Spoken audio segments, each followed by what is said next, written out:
اللہ کے پاک نام سے شروع کرتا ہوں جو بڑا مہربان انتہائی رحم کرم کرنے والا ہے۔ میں 4 سال کے بعد واپس اپنے وطن لوٹ رہا تھا۔ پچھلے 4 سال سے میں دبئی میں جاب کر رہا تھا اور اب میں ویزا ختم کر کے جا رہا تھا اور میں بس وطن واپسی کی تیاریاں کر رہا تھا۔ ابھی کچھ دیر پہلے ہی میں گھر والوں کے لیے شاپنگ کر کے کمرے میں آیا تھا۔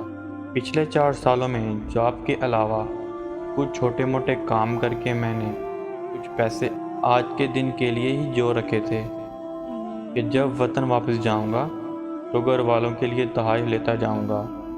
چھوٹے بھائی کو مہنگے موبائل رکھنے کا بہت شوق تھا تو اس کے لیے ایک آئی فون لے لیا تھا۔ چھوٹی بہن بہت عرصے سے آئی پیڈ کی فرمائش کر رہی تھی تو اس کے لیے ایک اچھا سا آئی پیڈ لیا اور ابو کے لیے خوبصورت سی گھڑی لی۔ لیکن جب امی کے لیے تحفہ لینے کی باری آئی تو میں سوچ میں پڑ گیا کہ امی کو کیا ہے پسند۔ اتنے سالوں میں امی کو کبھی مہنگے کپڑے پہنے نہیں دیکھا۔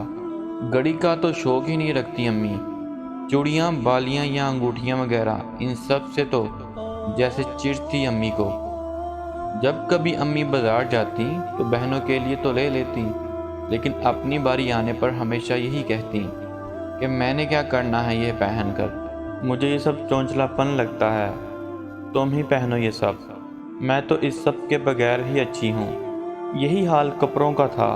ایک بار کوئی ایک آدھا جوڑا لے لیتی تو بس پھر اگلے کچھ عرصے میں یہی سننے کو ملتا، ابھی تو لیے ہیں میں نے اتنے ڈھیر کپڑے، تم ہی لو اپنے لیے، میرے پاس تو پہلے ہی بہت ہیں۔ میں سوچ سوچ کر تھک گیا، لیکن امی کی کوئی ایسی بات ذہن میں نہ آ سکی جس سے ان کی پسند کا کچھ پتہ لگتا۔ میں ابھی بھی اسی سوچ میں تھا کہ امی کے لیے کیا لوں کہ گھر سے کال آ گئی۔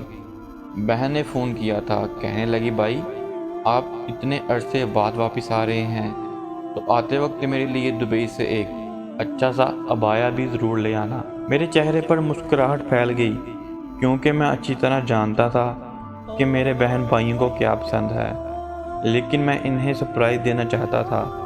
تو میں بولا ابھی تو پیکنگ چل رہی ہے، اگر وقت ملا تو دیکھوں گا۔